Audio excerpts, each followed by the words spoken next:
It's an event to celebrate, honor, remember, cherish the life of a great artist, of a profound human being, of somebody who made such a difference in so many lives across so many spheres.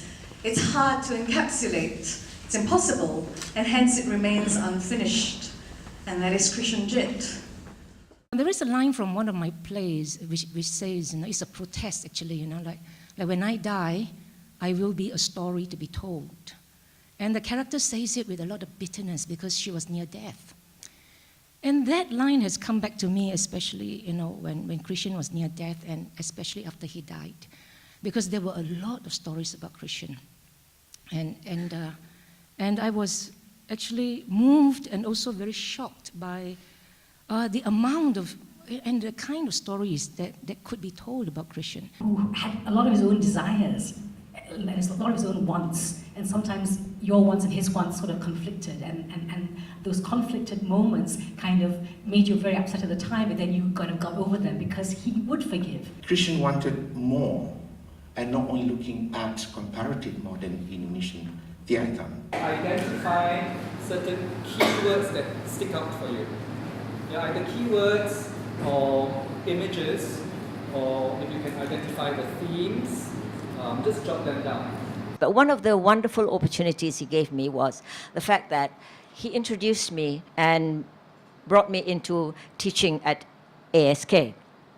But that was not all. There was another opportunity that Krishen kind of offered me, for which I will be forever thankful. Ahmad Yatim didn't want to direct Hamlet for a class project. So Krishen said to me, Fari, would you like to take this on? So this was the first opportunity that I got to be directing Hamlet in Bahasa Malaysia. So I did. Of course, there was Krishen there all the time, kind of overseeing and looking over my shoulder. I also want to credit Krishen with his large influence to compel me to start the Flying Circus project. This is a laboratory, it's still happening, between different voices, including at that time traditional arts from Asia and the modern / the contemporary. At the end of 2000, when we finished the Flying Circus, there was a sense that we had gone on a geographical survey of Asia, and we were at the limit. And in a sense, this is what I mean by that. I think Krishen embedded me with so many ways of continuing my life, continuing my thinking, continuing the way in which I'm constantly constructing, reconstructing, and deconstructing. 最初にお会いした時のクレッシュさんについては、僕は3つの点について強い印象を持ちました。一つはアジア圏の舞台芸術、とりわけ現代作品についてのリサーチャーとしての豊かな知識。2番目は実際に舞台芸術に関わる実際家としての審美眼と、当時すでにクリシンさんが築き上げられていた幅広くバランスの取れたネットワーク。そして3つ目は何よりも食いしん坊のジットさんです。クリシンです。So we should probably kick off this discussion by looking at those carrots. And the caramelized carrots of Krishen Jit were a thing for Claire. Yeah, so Huzair and I, when we started this piece, we really started by tapping into ourselves, our own bodies, into our own memories, our own emotional landscapes, into our experiences with root vegetables, for example. We were really excavating a starting point about our personal connections with Krishen, professionally and personally, because of course Krishen was both a colleague in the theatre and a friend. Right, and as everyone knows, he introduced the two of us. Right.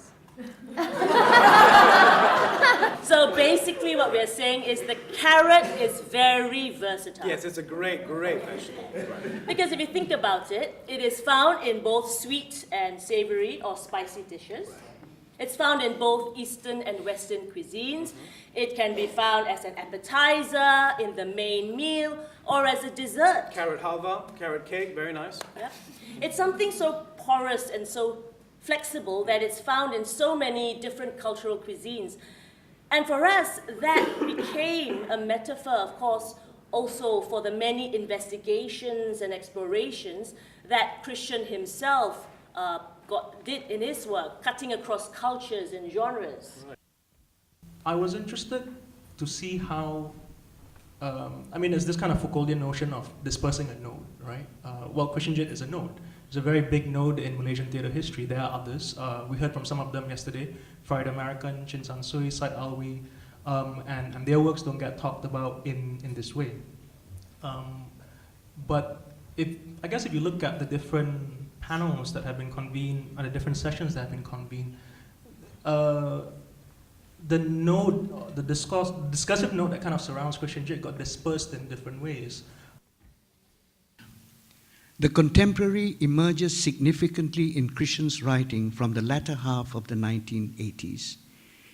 He does not deal with it ideologically or theoretically, which is not to say that he regards it as value-free, bereft of principles, and as hopelessly subjective. He treats it with abiding historical regard by paying attention to circumstances, actions, and decisions in which it surfaces and prevails, and especially as it is internalized and embodied in practice. In my opinion, Southeast Asia as a region was immensely significant in Krishen's thinking, his writing, and in his theatre practice. While the region may not have been overtly represented and frequently in his writing, it was deeply impressed in his entire being and life. It would be useful to meet on another occasion to unearth some of these impressions. I've had a pretty clear idea of this. I try not to talk theory at all when I'm directing, except in very rare instances. And my own practice is to bring in theory, if at all, toward actors once their roles and what they're doing in their roles is well set. Because I do think acting is all about action, and that unless you discover the dynamics of that action through your actual body and through your speech and so on, you're not going to do very well. And messing up your head, so to speak, with theory. I can't say that I have completely conceptualized my work with theory, because I don't really start thinking until I get on the rehearsal floor. Unfinished Business attempts to investigate Krishen's theatre practice in a variety of ways, and also to look into the wider context of contemporary Malaysian performance.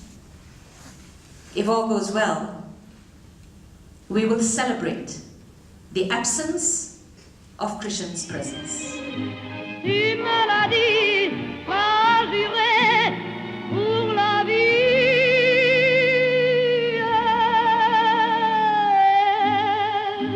Dès que je t'aperçois, alors je sens dans moi mon cœur qui